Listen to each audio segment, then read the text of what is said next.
अस्सलाम वालेकुम students, professor Aamir Afzal English learning के साथ आपके सामने। आज जो हम टॉपिक डिस्कस करने जा रहे हैं ये एक इंग्लिश क्रिटिसिज्म का, लिटरेरी क्रिटिसिज्म का एक बहुत ही इम्पॉर्टेंट वर्क है written by T.S. Eliot, one of the masters of literary criticism of 20th century. तो हम ऑलरेडी T.S. Eliot की जो लाइफ हिस्ट्री है और उसकी क्रिटिसिज्म के बारे में कोई थोड़ा बहुत पढ़ चुके हैं। Today we are going to discuss his masterpiece, one of important essays, that is Tradition and Individual Talent, section 1. In this section or in this video we will discuss some of the important points, important salient features or traits of literary criticism which he mentions in this essay. The very first word which comes to our mind or which comes to our consideration in this essay is tradition. What is tradition? Tradition को T.S. Eliot ने यहाँ थोड़ा सा untraditional वे में थोड़ा सा उसने explain किया है। ट्रेडिशन को ये भी एक कंट्रोवर्शियल टर्म रही T.S. Eliot के पीरियड में, उससे पहले ख़ास तौर पे जब उसने ये वर्ड लिया और उस पर लिखना शुरू किया या जब ये एसे सामने आया तो वर्ड ट्रेडिशन पे काफ़ी कंट्रोवर्सी आई कि ट्रेडिशन वर्ड किस सेंस में लिया। तो T.S. Eliot का ख्याल ये है कि मैंने वर्ड जो ट्रेडिशन है वो उसको एक कल्चरल मानी में नहीं लिया। बकौल उसके उसने ये जो वर्ड है वो उसने एक सीक्वेंस और कॉन्टिन्यूएशन के मानी में लिया है।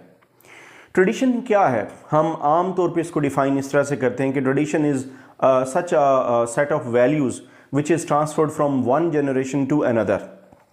तो उसने कहा जी ये अपनी जगह पे ठीक है, बट ये मैं इसको इस तरह से लेता हूँ कि set of values which are concern with literature and literary values, जो एक जनरेशन से दूसरे जनरेशन को पास ऑन होती हैं और फिर कंटिन्यू रहती हैं। तो the continuity of the values specially in literature, तो मैं उसको ट्रेडिशन का नाम देता हूँ और उस ट्रेडिशन को मैं फिर लिटरेरी क्रिटिसिज्म में एक बहुत बड़ा एक फैक्टर समझता हूँ जो इन्वॉल्व होता है फॉर एनालिसिस। सो अगर हम पहले थोड़ा सा डिफाइन कर लिया हमने ट्रेडिशन, तो हम आगे चलते हैं। He puts a lot of emphasis and he regards a lot of and puts a lot of relevance of tradition to criticism. उसका ख्याल ये है कि criticism of course has a history. Criticism की एक फिलोसॉफिकल हिस्ट्री है, इसकी एक एनालिटिकल हिस्ट्री है। लिटरेरी क्रिटिसिज्म या एनालिसिस ऑफ लिटरेरी टेक्स्ट जो होता है, तो जो एक राइटर करता है, एक क्रिटिक करता है, तो क्रिटिक के अंदर एक सेंस मौजूद होती है।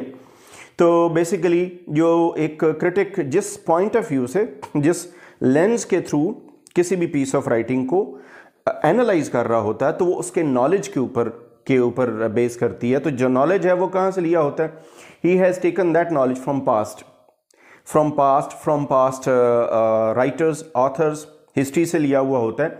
तो इसका एक बहुत ज़्यादा, और दूसरी बात ये, एक तो ये कि उसका जो नॉलेज है वो हिस्ट्री से लिया होता है, दूसरी बात बड़ी इंपॉर्टेंट कि उसने बहुत सारी ऐसे प्रिंसिपल्स लिए होते हैं।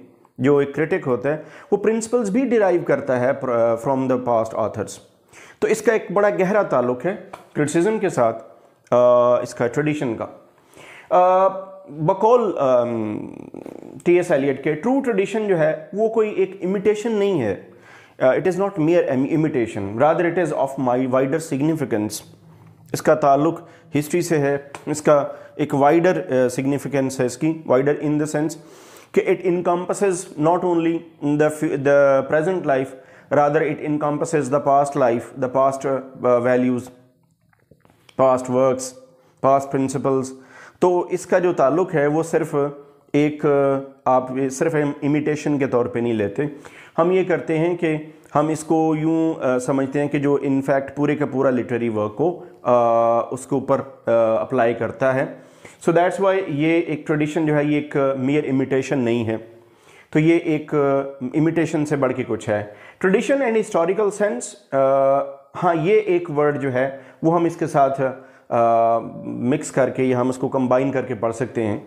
दैट अ क्रिटिक, हम लेटर ऑन इंशाल्लाह एक और लेक्चर में मैं आपको बताऊंगा कि what is the idea of critic according to T.S. Eliot। T S. Eliot का ख्याल ये है कि जो एक क्रिटिक होता है उसके अंदर एक परसेप्शन होती है पास्ट की। तो पास्ट जब गुजर जाता है तो इसका मतलब हरगिज़ नहीं कि पास्ट वो जो गुजर गया वो डेड हो गया या वो स्टैटिक हो गया। तो वो डेड नहीं होता। हमें अंडरस्टैंड करना है, हमारे अंदर ये हिस्टोरिकल सेंस होनी चाहिए, हमारे अंदर ये लिटरेरी सेंस होनी चाहिए कि we should understand what is the pastness of the past and the present and the presence of the past. Pastness of the past पहले ऑलरेडी मौजूद है। प्रेजेंस ऑफ द पास्ट का मतलब है आज पास्ट की कौन सी ऐसी वैल्यूज़ हैं जो हमारे लिटरेरी वर्क्स को डिटरमिन करती हैं या गवर्न करती हैं। तो उसके बकौल पास्ट, प्रेजेंट एंड फ्यूचर ये कॉन्टीन्यूटी का नाम है और ये ख़त्म नहीं होती, एक दूसरे से जुड़ी हुई होती है। तो जो क्रिटिक होता है उसके अंदर ये सेंस मौजूद होनी चाहिए कि वो उसको अपने साथ मिलाएगा कैसे, उसको अपने साथ एसिमिलेट कैसे करेगा और वो विजिबल कैसी होगी आपकी लिटरेरी क्रिटिसिज्म के अंदर। Next is tradition is not static but evolves continually as I have mentioned earlier कि ट्रेडिशन स्टैटिक नहीं है।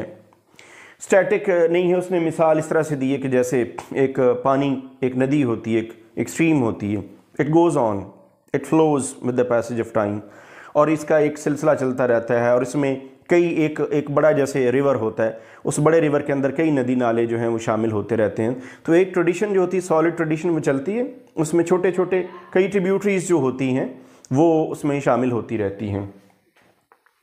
सो जो ट्रेडिशन है वो एक स्टैटिक नहीं है, इट इवॉल्व्स, ये इवॉल्व होती है। जैसे मैंने पहले बताया, एक वर्ड आपके सामने लिया कि हिस्टोरिकल सेंस।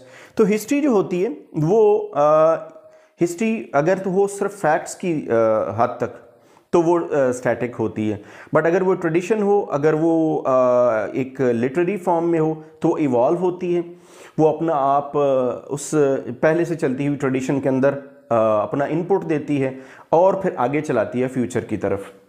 तो ट्रेडिशन जो है एक स्टैटिक नहीं है, इट इवॉल्व्स कॉन्टीन्यूअली, अपना हिस्सा डालता है एक जो क्रिटिक होता है एक एज का और फिर उसको आगे ट्रांसफ़र करता है। नेक्स्ट पॉइंट इज, अब अगर हम आ जाएं लिटरेरी जो क्रिटिक होता है, ही हैज़ टू जज in the light of tradition.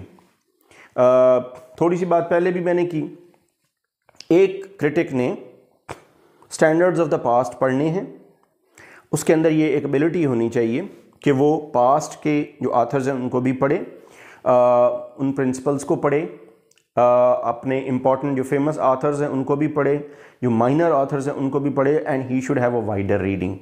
Wider reading वाले शख्स के जो उसको पता हो कि पास्ट के स्टैंडर्ड्स क्या हैं, वो पास्ट के स्टैंडर्ड्स को प्रेजेंट के जो सिनारियो है, प्रेजेंट के जो सर्कमस्टांसेस हैं उनके साथ मिक्स करता है, उसके साथ एसिमिलेट करता है और फिर एनालाइज करता है। तो ये जजमेंट जो है आज के जो राइटर है, जो आज का क्रिटिक है, उसके अंदर ये जजमेंट होनी चाहिए कि वो ट्रेडिशन को कैसे मैनिपुलेट करता है। Relation of poet with the past, next point is his reading span and his understanding. Poet जो है वो उसकी जो रीडिंग है वो बड़ी वास्ट होनी चाहिए। मैंने अभी तक जो मेंशन किया वो मैंने क्रिटिक के हवाले से पहले किया, but keep in mind in the previous video I have already told you for T.S. Eliot it was very important and a very vital point to discuss कि उनके अंदर दोनों सेंसेस मौजूद थी। was a poet critic, poet भी थे, critic भी थे। तो that's why as a critic और एज अ पोइट कहते हैं कि पोइट के अंदर हिस्टोरिकल सेंस और पोइट का जो रीडिंग स्पैन है वो बड़ा वास्ट होना चाहिए। जैसे मैंने पहले बताया कि एक उसकी जो रीडिंग स्पैन है बिग ऑथर्स का, फेमस ऑथर्स का, मेन ऑथर्स का, ग्रेट ऑथर्स से लेके माइनर ऑथर्स तक का जो पढ़ा हुआ है वो उसके एनालिसिस में उसको हेल्प करता है, तो उसकी अंडरस्टैंडिंग जो है उसको डेवलप करता है। Next point is art never improves और loses its significance. Very important. Art बजाते खुद एक बड़ा वास्ट टर्म है। अगर हम एरिस्टोटल को फॉलो करें, हम एरिस्टोटल की पोइटिक्स पढ़ चुके हैं, हमने पढ़ा था पोइट्री एक ख़ास किस्म का आर्ट है। पोइट्री आर्ट है, पेंटिंग आर्ट है, डांस एक आर्ट है, स्कल्पचर एक आर्ट है। पोइट्री जब लिखी जाती है तो पोइट्री से फिर हम आगे एपिक और ड्रामा निकालते हैं, उसकी ड्रामेटिक और उसकी जो नैरेटिव फॉर्म है। तो आर्ट जो होता है वो अपना आप लूज़ नहीं करता। Art is a dynamic term, art is permanent, art doesn't lose its spirit. ना इसकी कोई चीज़ डिटीरियोरेट होती है, ना इसके कुछ एलिमेंट्स डिटीरियोरेट होते हैं, ना ये लूज़ करता है. It remains intact with the passage of time. It remains intact as we move on in tradition, as we move on with time. एक चीज़. दूसरी चीज़ ये कि ना उसकी सिग्निफिकेंस ख़त्म होती है, और एक चीज़ ये कि अगर जो एक तरह का आर्ट है, एक वक्त का आर्ट, वो वक्त गुजरने के साथ साथ अगर दोबारा उस आर्ट में कुछ और एडिशन भी होता है तो पहले वाला आर्ट ख़त्म नहीं होता. पहले वाला आर्ट अपनी तमाम तर फीचर्स समेत मौजूद रहता है. तो नया आर्ट जो होता है वो basically is the modification of previous art. तो पोइट्री और क्रिटिसिज्म दोनों एक तरह का आर्ट है.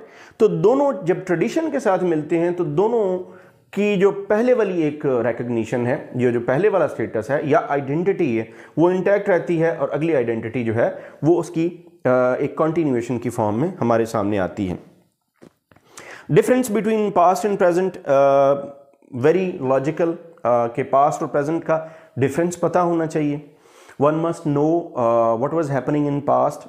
One must know what were the circumstances in past.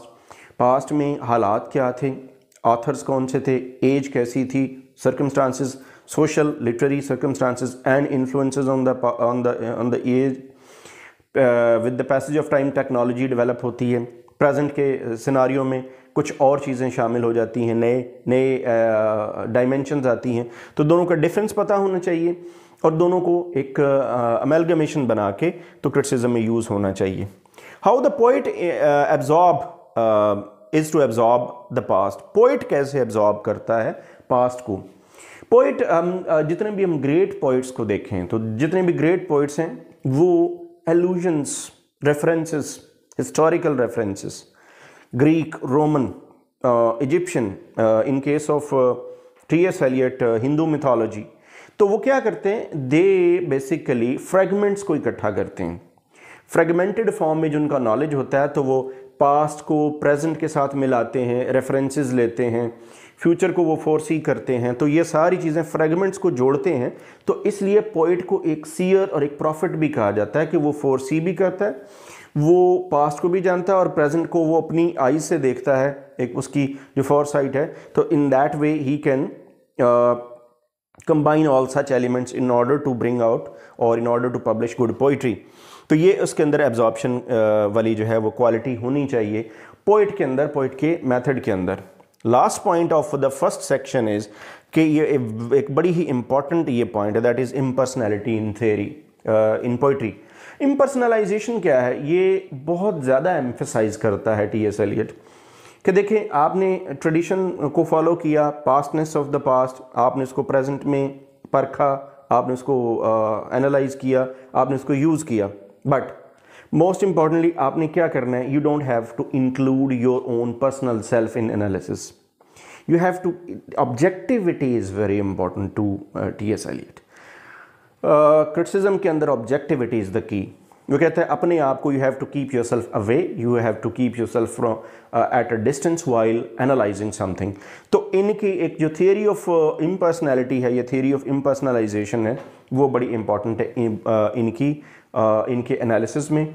तो ये चंद एक वो पॉइंट्स हैं जो मैंने अभी आपके सामने रखे. It is the very first part of T.S. Eliot's tradition and individual talent. I hope you'll get benefit out of it, इंशाल्लाह. नेक्स्ट वीडियो में इसके जो सेक्शन 2 है उसके साथ आप के सामने हाजिर होऊंगा. इस वीडियो में सिर्फ इतना ही. Thanks for watching.